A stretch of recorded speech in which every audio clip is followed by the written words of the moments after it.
Well folks, of course the time is here for GT7's 1.42 review, giving my thoughts on the overall update, especially for those who are curious whether or not it's worth logging back in, maybe booting up GT7 again, or even those who just haven't had the chance to check it out yet. And of course, if there's anything that's new or different here that you think I've missed, obviously tell me about it down below for the benefit of other players. For now though, of course we have access to 2 out of the 3 vehicles. I touched on this yesterday. To add to an already disappointing update for many people, you also can't even get one of the cars, which is fair enough because it's a Vision GT, so a lot of people don't care anyway, but still, buying a watch to get early access, and the rest of us have to wait until, not too long, but February nonetheless. Well, first of all, it shouldn't have been in a January update, and there were some comments to that effect as well, which I totally agree with. If the car is arriving in February, it should be in the February update, otherwise that is borderline disingenuous.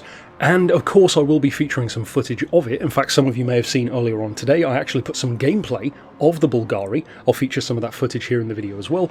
A couple of people might have been thinking, how did you drive that? Did you buy the watch? No, I did not buy the watch.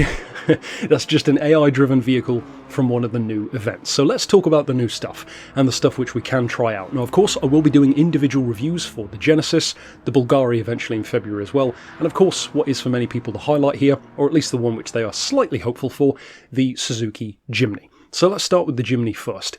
It's a great little car. It's a 3-cylinder around 660cc, of course, to K-car specs. It's got some pretty cool visual upgrades. It's not quite as crazy as the old Willys Jeep in terms of the oversized tyres, at least from what I could tell, but you can make them a bit wider, you can jack it up, you can modify the bodywork, take the spare wheel off, cool stuff like that, and even the standard colours that it comes with are quite cool. You can have the black bonnet with a painted body, body-coloured roof or a painted roof, so there's quite a lot of inherent customisation, and again, that's a very K-car kind of thing.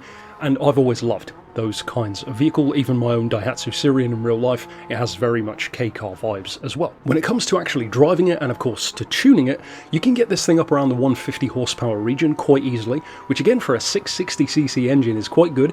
You can in fact bore and stroke out that mighty little engine, not by a huge amount of course, but still nonetheless. And speaking of engine swaps, there are a bunch of new ones arriving this time as well. I will do the scrolling text as I always do for the patch notes, and if you pause the video you'll be able to see that. But of course, for those who can't be bothered to read it or just want to see it in action, I will of course be doing a video probably tomorrow listing all of those actual engine swaps in the game in terms of what you can fit into what vehicle. In terms of the other car that we can drive for the moment, of course one which I was looking forward to, and certainly many others are from a design point of view, the Genesis. The Genesis Vision GT, the Berlinetta as it's called, stunning looking machine, very impressive specs. In fact, funnily enough, the weight difference between this and the Suzuki Jimny is only about 30 kilos, which is crazy given how much bigger this car looks, up around 860 horsepower, and interestingly, this actually shares something in common with a Nissan Micra, of all things. One particular Nissan Micra, of course, featured back in the Gran Turismo 2 days, called the Micra Super Turbo, an iconic little JDM car with a supercharger and a turbo. This, interestingly, is also super turbo aspirated. It's, I believe, the only car in the game at the moment to be ST on its aspiration listing, super turbo. In terms of performance, it's very quick as well. Even at Monza, you'll probably see me driving it there in the Vision GT event.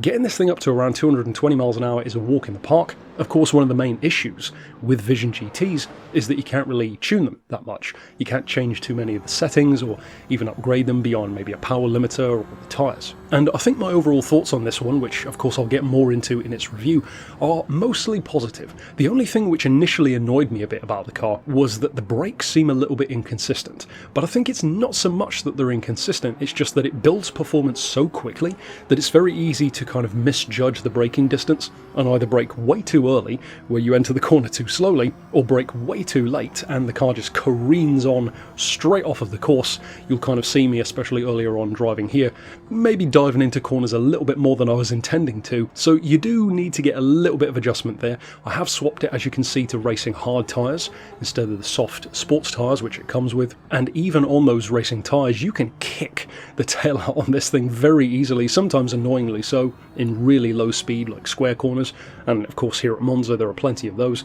Overall, I would say it's a very impressive bit of kit. If you are already a fan of Vision GTs, I think you'll probably like it. There is a lot to like. The shape kind of reminds me a bit of the Mercedes, which of course was a huge fan favourite in Gran Turismo 6. The handling is quite forgiving, and I actually think that this one makes me more excited for that potential hardcore version. If we ever see that version implemented, which I personally believe could well be a Group 1 variant, I actually think it has pretty tremendous potential. I know a lot of people, again, don't care for Vision GTs, especially in the racing classes, but that's what Gran Turismo is doing. They do allow them to be used, so that's kind of what you have to work with. Based on how good this one is, though, I think a Group 1 could be a hell of a machine, and making it perhaps even a little bit more grounded in that Group 1 class, especially with balance of performance, could make it quite a fun car to use, so I am quite keen to see that one. In terms of the Bulgari, of course I haven't driven it yet.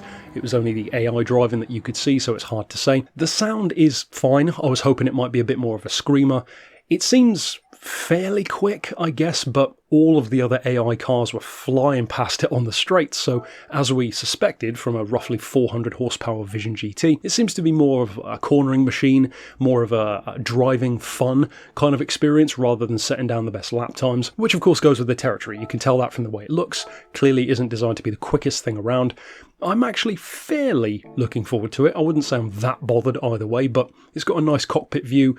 Beyond that, is it worth buying for 1 million credits? Well, having not driven it yet, I can already tell you most likely not for most players, because no matter how good it is to drive, you're not going to use it that much in career mode, I would imagine. Now, what else has arrived? Beyond the engine swaps, beyond the new cars, well, we actually do have some new events. I'll probably show some of those in the cafe menus and in the quote-unquote career mode as well.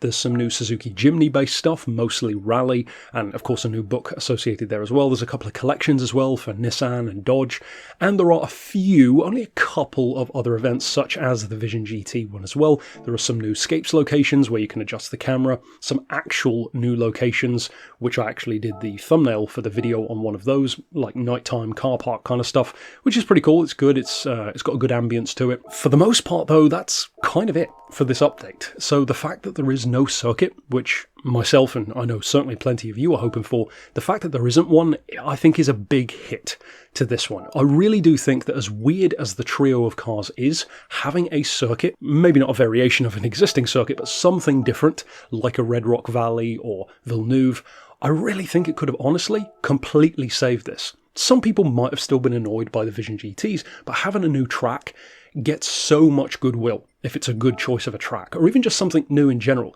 I mean, look at the snow course being added. Look at how happy many of us were with that. And let's be honest, it's not the greatest of tracks. It's just interesting and it's different, so it caught our attention. So going for something iconic like a Red Rock Valley, or something new and real like a Villeneuve, or maybe even a returning face like a Silverstone, I think that would have totally turned around this update.